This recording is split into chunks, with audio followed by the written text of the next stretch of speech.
मेरा आरती का दर्शन आप गोविंद देव जी महाराज का करते।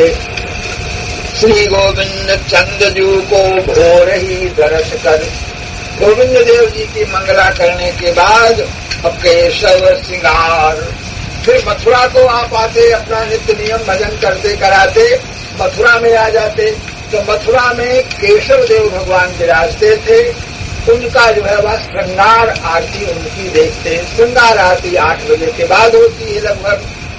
श्रृंगार आरती का दर्शन आप मथुरा में केशव देव जी के मंदिर में करते। केशव देव जी का प्रसिद्ध मंदिर या जन्मभूमि के पीछे की तरफ अब भी देखा जाता है। उस केशव देव कुछ लोगों के विचार के अनुसार तो इटावा कानपुर के समीप में विराजमान है। 4 देव कहे जाते हैं, एक तो गोविंद देव है, बलदेव जी हैं, केशव देव जी हैं और गोवर्धन में हरदेव जी हैं। ये 4 देव और पाए जाते हैं ब्रज वृंदावन में। केशव देव जी का और श्रृंगार का दर्शन आप करते और इसके बाद वहां से जब चलते तो राजभोग नंद गांव में, मथुरा से चल करके आप गोवर्धन का दर्शन करते हुए बरसाने आते और बरसाने को प्रणाम करने के बाद नंद गांव में आकर के राजभोग का दर्शन करते। राजभोग का तात्पर्य 12 बज जाता, 12:30 बजे करीब राजभोग की आरती होती। आरती का दर्शन करते और मंदिर में राजभोग का प्रसाद आपको मिलता, भगवान का प्रसाद देते। इस तरह से फिर राधा कुंड आदि ब्रज के और जो गांवों का दर्शन कराते करते कराते राधा कुंड होकर के और आवे वृंदावन। राधा कुंड का दर्शन करते हुए श्री राम वृंदावन में आकर के निवास करते। रात्रि जो है वह वृंदावन में ही रहते। दिन भर इस तरह से घूम घाम करके वृंदावन में आकर के रहते। तो मन में हुलास नित करें 4 जाम में, 4 पहर के बीच में इतनी लंबी यात्रा को आप करते और मन में बड़ा भारी आपके उल्लास रहता। घूमते घामते किसी दिन रहे पुण्य पावन पे, भूखे दिन 3 बीते। एक बार पावन सरोवर पर आप बैठ करके भजन करने लगे। भजन करने में ऐसा आपका आनंद बढ़ा कि 3 दिन तक आपकी समाधि लग गई। खाने पीने का होश आपको नहीं रह गया। 3 दिन तक भूखे ही रह आए, भजन ही करते रह गए। तो आए दूध लय प्रवीण एवू रंगे श्याम में। उस समय भगवान श्री कृष्ण अपने भक्त नागा जी को, दूसरा इनका नाम चतुरोनगन, चतुर्दास कुछ लोग कहते, इनको भूखा देख करके, भजन में लीन देख करके स्वयं भगवान और दूध लेकर के पात्र में आए और बाबा दूध पी लो, दूध आपको दिया। तो आपने भगवान के हाथ से दूध प्राप्त करके दूध को दिया और पीने के बाद स्वाद आया और लाने वाले बालक की शोभा बढ़ी, आप पीत रहे थे। दूध पीने के बाद आप कल चाहिए इस पावन सरोवर से थोड़ा सा पानी ले आओ। तो मांगो ने को पानी ले आओ और फिर वह प्राणी कहाँ। भगवान तो दूध पिलाने के बाद और फिर अंतर्धान हो गए। पानी आपने मांगा लेकिन भगवान ने ला करके पानी आपको नहीं दिया और दूध पी लिया, तो अब पानी की क्या जरूरत है, पानी मत पियो। अब इनके चले जाने पर आपने कहा था मैं इसी नंदगांव का रहने, और पूछा आपने कहाँ रहते हो, कौन से गांव में रहते हो, कह दिया हम इसी नंदगांव में रहते हैं। ठाकुर जी ने धोखा दे करके दूध तो पिला दिया लेकिन पानी ला करके नहीं दिया। और भगवान के चले जाने के बाद तब आपको भगवान की जो शोभा वह ध्यान में आने लग गई। अब आप व्याकुल होने लग गए। बहुत अधिक जब व्याकुल हो गए तो पानी कौन काज ब्रज भूमि में ब्याज दूध। भगवान ने इनको आज्ञा दिया कि तुम पानी की चिंता छोड़ो, पानी से तुमको कोई जरूरत नहीं है, ब्रज भूमि में रह करके खूब दूध पियो और दही पियो, और घर पियो घर घर यह आज्ञा प्रभु दई है। कहाँ से आवेगा दूध और कहाँ से आवेगा दही, कौन देगा रोज रोज दूध दही? तो भगवान ने कहा कि घर घर में ब्रजमंडल में विचरण करो, घर घर में घुस करके मांग मांग करके और दूध और दही खूब पियो। तो आपने कहा कि ये ब्रजवासी लोग जो हैं दूध इनका आराध्य होता है। ये तो ब्रजवासी सब क्षीर के उपासी, कैसे मोको लैन दई है कही दई है सुनी नहीं है। नारा बाबा बोले कि महाराज एक दिन बाद की बात हो तो कोई दे भी दे, और रोज रोज ये हमको दूध कहाँ से देंगे। ये ब्रजवासी जो होते हैं, जो गोपियां जो होती हैं, तो इनमें ये जो है थोड़े से गोबर के लिए आपस में लड़ने लग जाती हैं। गोबर पड़ा हुआ है गैया का, और एक उठावेगी तो दूसरी कहेगी कि तैने कैसे उठा लिया है, तो मेरी गैया का और गोबर है। तो वह गोपी कहेगी कि नहीं तेरी गैया का नहीं है, मेरी गैया का है, तो खा अपने खसम की कसम। तो वो उस गोबर के लालच में अपने खसम की कसम खा जाएगी, तो पूत की कसम खा जाएगी। इसलिए नागा जी ने कहा कि पूत खसम ते गोबर प्यारो। इन ब्रजवासियों को पुत्रों से, अपने पति से बढ़कर के गोबर प्यारा है। तो ये लोग हमको दूध कहाँ से देंगे, गोबर के ऊपर तो ये लोग लड़ते हैं। भगवान ने कहा कि नहीं नहीं, हमारी आज्ञा है और तुम लो, तुमको मिलेगा दूध। अब भगवान की आज्ञा पा करके आप इतस्ततः जाने लग गए, लोग इनको दूध देने लग गए। इनके भजन से, प्रभाव से प्रभावित होने के कारण दूध दही की इनको कमी नहीं रह गई, खूब पीते। और कदाचित कोई नहीं देता, आलस्य करता और नहीं है दूध, इनकार कर देता, तो उसको एक न एक अनुभव हो जाता। सवेरे दूध देने से इनकार कर दिया तो शाम को गाय नहीं दूध नहीं दिया। अब कहाँ से होए? अरे देख नागा बाबा को मैंने नाही कर दी नी, सो मेरी गैया ने दूध ना दियो। कभी कभी किसी को यह अनुभव होता कि हमने जो है वह नागा बाबा आया, दूध हमने उसको नहीं दिया, आग पर चढ़ा करके गर्म करने लग गए, सब दूध फट गया। अब बताओ क्या करें? इस तरह से लोगों को परिचय प्राप्त हुए और लोगों ने निश्चय कर लिया कि दूध जो है वह इनको देना चाहिए। ब्रजवासियों ने अपने मन में, अपने घर में यह निश्चय किया कि नागा बाबा दूध के लिए आवे तो दूध की कोई मने मत करो। तो बहुत लोग तो फिर ऐसे हो गए कि दूध मांगने के लिए आते तो कोई उठ करके इनको नहीं देता।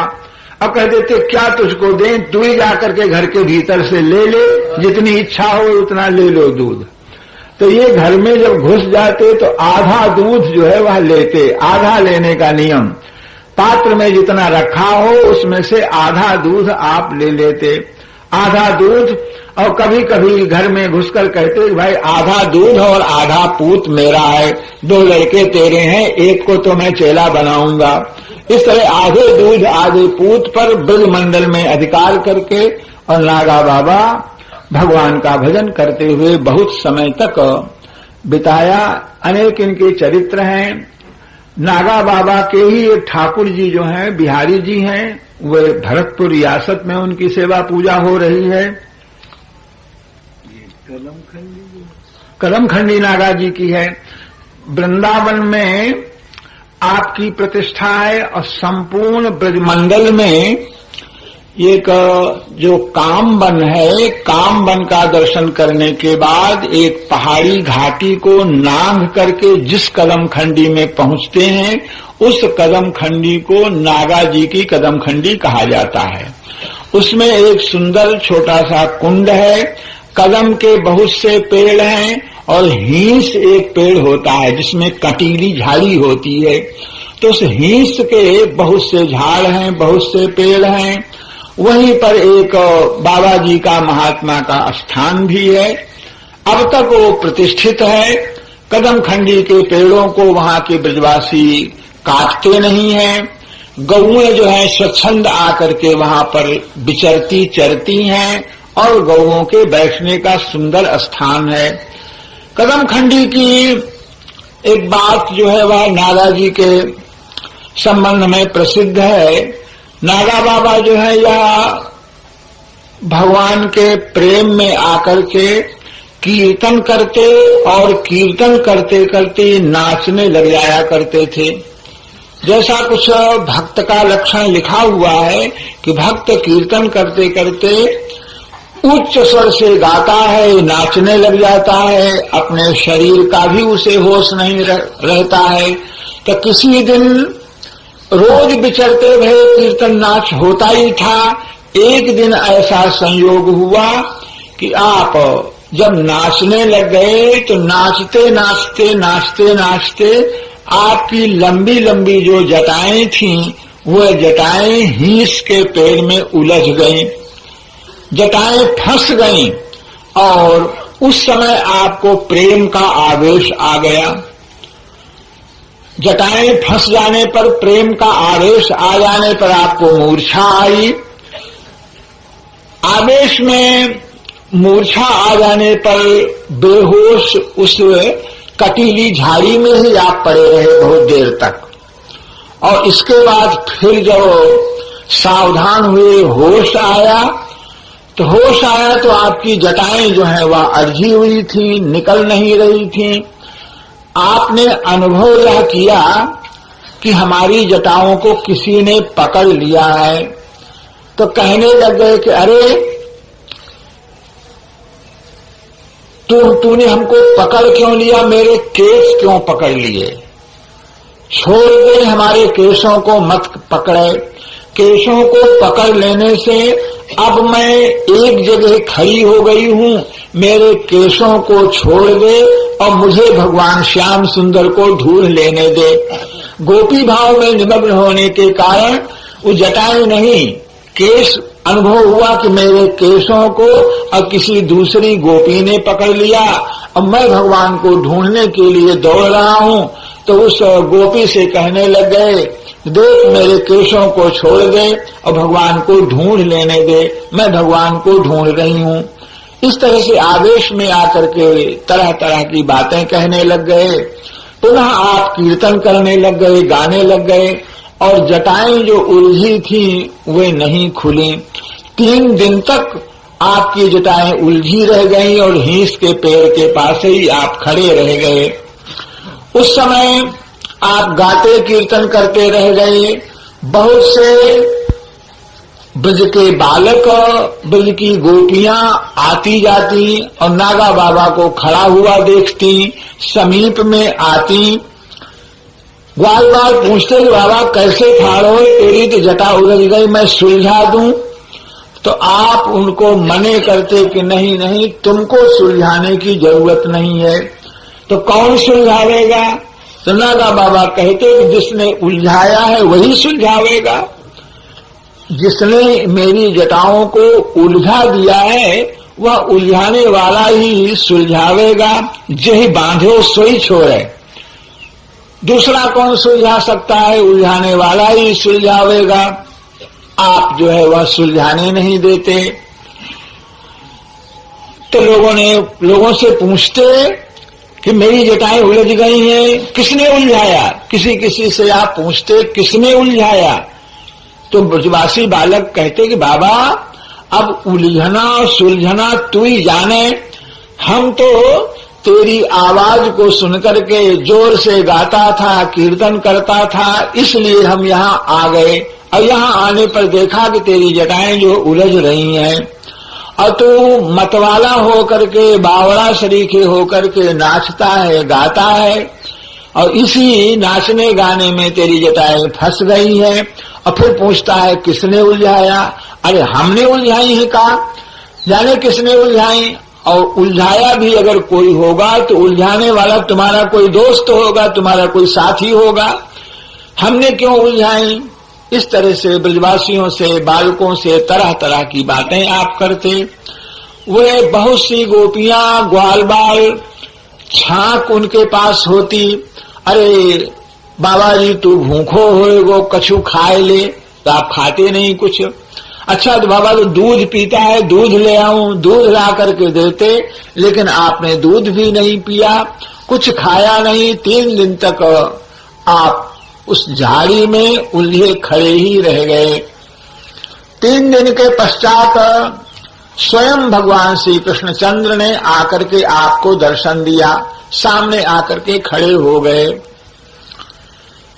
खड़े होकर के लेकिन आपने, नागा बाबा ने उनकी ओर नहीं देखा, ठाकुर जी की ओर न देख करके अपनी निगाह को दूसरी ओर फेर लिया। ठाकुर जी ने कहा कि अरे बाबा देख, मैं तुझको दर्शन देने के लिए आ गया हूं और मुझे देख ले, अब क्या वरदान तुझको चाहिए, जो कुछ मांगना हो वो मुझसे मांग ले। तुम मेरी तरफ देख नहीं रहे हो और मैं तुम्हारे समीप तुमको दर्शन देने के लिए आया हूं, लेकिन तुम अपनी निगाह फेर करके और दूसरी ओर देखने लग गए। तो नागा बाबा बोले कि वरदान देने आ गया, तुम हो कौन पहले? तो ठाकुर जी ने कहा कि अरे इसीलिए तो कहता हूं मेरी ओर देखो, जिसका तुम ध्यान करते हो तुम्हारा इष्ट देव, तुम्हारा उपास्य परमात्मा जो कृष्ण, वह मैं हूं, तुम्हारा आराध्य देव हूं। मेरे आराध्य देव हो, कैसे मैं मान लूं कि तुम मेरे आराध्य हो, मेरे उपास्य हो? तो भगवान ने कहा कि भाई उपास्य का की पहचान जो है, हमारो मुरली वारो श्याम, मुरली जिसके हाथ में होती है वह हमारा, नागरीदास ने लिखा है हमारो मुरली वारो श्याम। तो जिसके सिर पर मोर मुकुट है और हाथ में जिसके मुरली है, जिसके शरीर पर पीतांबर है, वह श्री कृष्ण है। तो मैं तुम्हारा आराध्य हूं, प्रमाण के लिए देखो मेरे हाथ में मुरली है, मेरे सिर पर मोर मुकुट है, पीतांबर धारण करने वाला, तुम्हारा इष्ट देव श्री कृष्ण हूं। तो नागा बाबा बोले कि इस ब्रज में जाने कितने छोरा हाथ में मुरली रखते हैं और सिर पर जो है वह मोर मुकुट भी लगा लेते हैं। तो मोर मुकुट लगाने वाला, पीला कपड़ा पहन लेने वाला, और इतने ही मात्र से मेरा कोई आराध्य देव नहीं हो सकता है। भगवान के बार बार कहने पर वरदान मांगो, मेरा दर्शन करो, लेकिन आपने ठाकुर जी की ओर देखा ही नहीं। भगवान कहते थे कि वरदान मांगो। एक भगवत रसिक जी का कुंडलिया है, तो लगता इस प्रकार से है कि ऐसे अवसर पर वह नागा जी का ही वाक्य जैसे कहा गया हो। भगवान वरदान मांगने को कहते हैं, तो नागा बाबा ने कहा कि थिर नाही मांगो कहा तुम सब देन समर्थ। आप कहते हो कि मुझसे वरदान मांग लो, लेकिन मैं विचार करता हूं कि वरदान क्या मांगूं। वरदान ऐसी चीज को मांगना चाहिए, ऐसी चीज हमको मिलनी चाहिए जो स्थिर हो, हमारे पास रही आवे। आज हम वरदान में कोई चीज आपसे मांग लें और थोड़ी देर बाद वह चीज हमारे पास न रह जाए तो हमारा वो मांगना व्यर्थ होगा, तुम्हारा देना भी बेकार हो जाएगा। तो मैं ध्यान देता हूं तो हमको कोई चीज स्थिर नहीं दिखाई पड़ती है। थिर नाही मांगो कहा तुम सब देन समर्थ। आप परमात्मा होकर के सब कुछ देने में समर्थ हो, मैं जानता हूं, लेकिन मैं किसी वस्तु में स्थिरता नहीं देखता हूं। हर वस्तु को चंचल और चलायमान और नाशवान देखता हूं। भगवत रसिक अनन्य के केलि विलोकन अर्थ, थिर नाही मांगो कहा तुम सब देन समर्थ। भगवत रसिक अनन्य के केलि विलोकन अर्थ। केवल विलोकन अर्थ और सुख नश्वर देखें, राज जोग तीय भोग मुक्ति पद आदि विषेखें। बर गए के बहु ठगे सकामी भक्त, जाहु फिर सुख निधि श्याम सुजान, बिना श्यामा तुम नहीं थिर। नागा बाबा ने कहा कि आपने बहुत से भक्तों को ठगा है, असमर्थ हो, जो मांगूं उसे देने में तुम समर्थ हो, लेकिन मैं किसी वस्तु को स्थिर नहीं देखता हूं। कोई वस्तु स्थिर नहीं है और तुम देने के लिए क्या दे सकते हो? राज्य दे सकते हो, हमको चक्रवर्ती सम्राट बना सकते हो, और हमको योग की सिद्धियां दे सकते हो। योगाभ्यासी आप आशीर्वाद दे दो, मैं योगाभ्यासी बन जाऊं और योगी बन जाऊं। योगी बनने से मेरा बड़ा भारी सामर्थ्य हो जाएगा। और बहुत सी स्वर्ग आदि की जो अप्सराएं हैं वे हमको तुम दे सकते हो।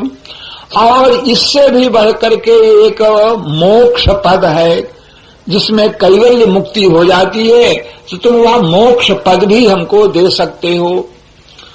लेकिन भगवत रसिक अनन्य के केल विलोकन अर्थ, मैं जो हूं तुम्हारा सेवक, तो जो वस्तुएं तुम देना चाहते हो या जिन वस्तुओं का मैंने जो नाम लिया है, इन वस्तुओं में स्थिरता नहीं है।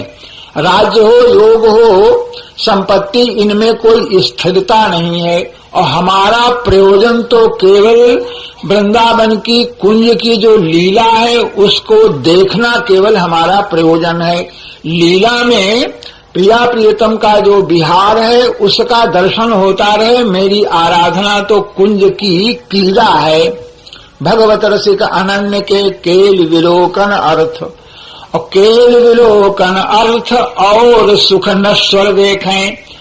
इस भगवान की वृंदावन की निकुंज लीला के अलावा दूसरे जो लोक परलोक के जो सुख हैं, राज्य आदि जिनको गिनाया, वो सब नाशवान हैं।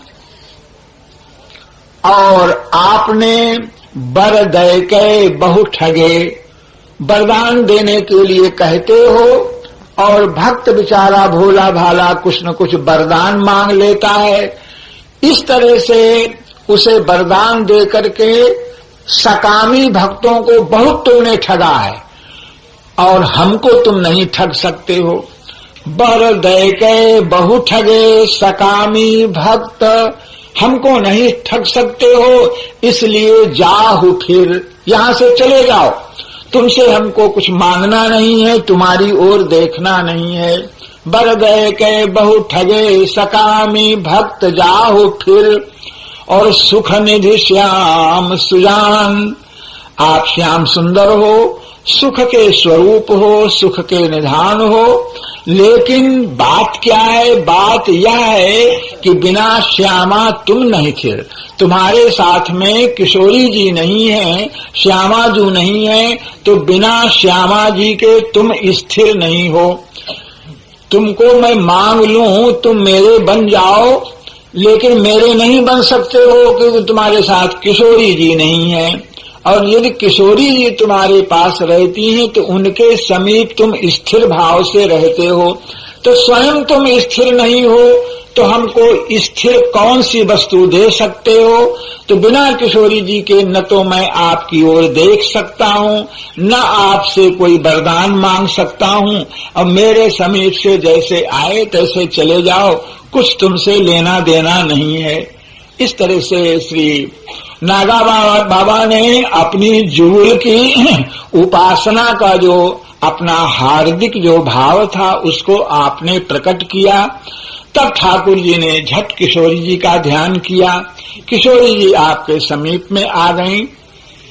आने पर तब नागा बाबा ने आपकी ओर दर्शन करके आपके चरणों का दर्शन किया और कृतार्थ हो गए। उद्देश्य जो था आपका वह सफल हो गया। 3 दिन से आप खड़े थे। इसके बाद श्यामा श्याम ने दोनों ने फिर जटाएं आपकी उलझाई, जटाएं उलझने का आज सौभाग्य मिला। अगर जटाएं न उलझी होती तो ये ठाकुर जी का दर्शन कैसे होता।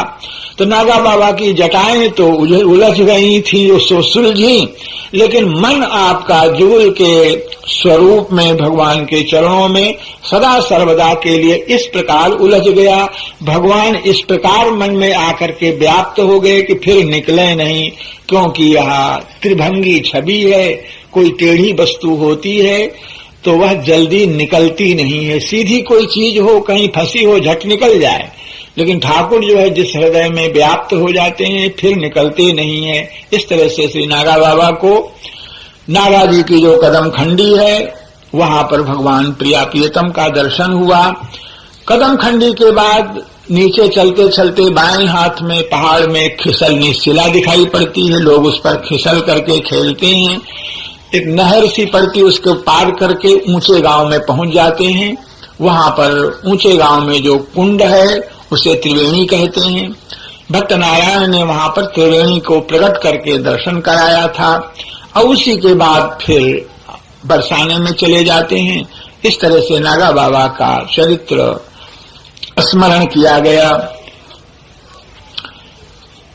दूध मांगने की प्रथा जो चली और नागा बाबा की जो परिक्रमा चली, तो वह प्रथा इतनी पुष्ट हो गई कि जो साधुओं की परिक्रमा जाती है तो वह अब भी ब्रजवासियों के घरों में घुस करके लोग दूध उठा लाते हैं, मांगते भी हैं और घरों में घुस करके चुरा करके उठा लाते। हमको याद है ब्रह्मचारी जी थे और घर में घुस करके उन्होंने दूध दही का उठाया, साथ में हम थे, तो वो घर में घुस करके और उठा लाए। और वो गोपियां जो रहती हैं, इस तरह से कोई घुस करके साधु उठाता है तो वे उसके ऊपर लाठी डंडा जो कुछ हो उसका प्रहार कर देती हैं निडर हो करके, और आपस में जो है डंडा मार दें, चाहे घूसा मार दें और चाहे जटा पकड़ करके खींच लें।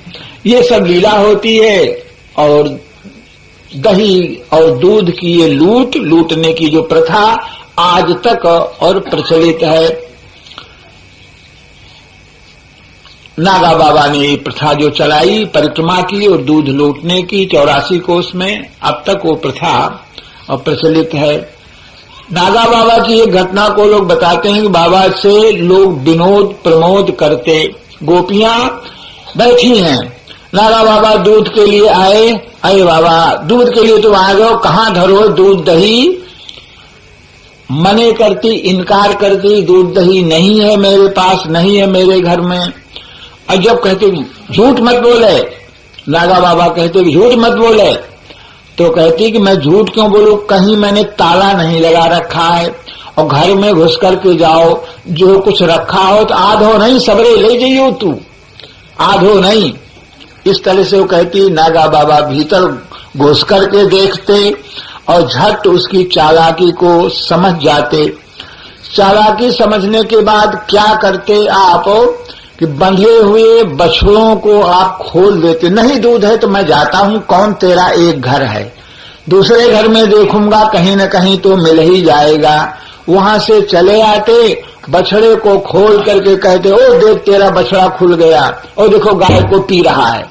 अब बछड़ा जब गाय का दूध पीने लग जाता तो वह गोपी बछड़े को बांधने के वास्ते उठ करके दौड़ती भागती, और भागने पर नागा बाबा जहां वो बैठी हुई थी वहां उस पीढ़ा को हटा करके गड्ढे में रखा हुआ दही उठाकर खाने लग जाते, छिपाने के वास्ते। और अपने आसन के पीढ़ा के नीचे रख करके जो से वह बैठ जाती नागा बाबा से, ठाकुर जी से, नागा बाबा से। जैसे ठाकुर जी से गोपियां विनोद करके दूध दही के पीछे लड़ती झगड़ती, उसी तरह से नागा बाबा से भी दूध दही के पीछे ब्रज गोपियों की लड़ाई होती, तरह तरह के विनोद होते। नागा बाबा के चरित्र का पावन स्मरण जो है वह किया गया। बोलो वृंदावन बिहारी जय जय श्री राधे। पतितानां पावनेभ्यो वैष्णवेभ्यो नमो नमः। सीतानाथ समारम्भाम् रामानन्दार्य मध्यमाम् अस्मदाचार्य पर्यन्ताम् वन्दे गुरु परम्पराम्। श्री वृंदावन बिहारी लाल की जय। गोस्वामी श्री नाभाजी महाराज की, श्री प्रियादास जी महाराज की जय। सब संतन की जय। परमादरणीय गुरुजन वृंद, उपस्थित श्रोत्र वृंद, भगवान की महती अनुकंपा से हम लोगों को एक अवसर मिला है, क्षण मिला है भक्त भगवान की चर्चा करने का।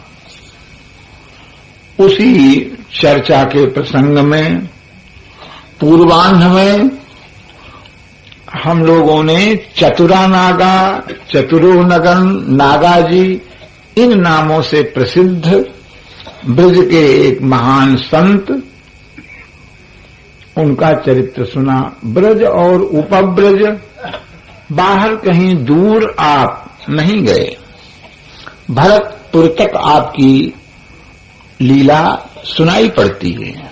भरतपुर में रहे, आपके बिहारी जी भरतपुर में हैं और भरतपुर में राज भवन में एक धुनी है, वहां आपकी गुदरी रखी हुई है, आपकी कुछ पादुका रखी हुई है। आपके बिहारी जी ठाकुर भरतपुर में हैं। कुछ दिन आपने भरतपुर में तपस्या किया, राजा के ऊपर आपने कृपा की। आरंभ का जीवन ब्रज का जन्म होने के कारण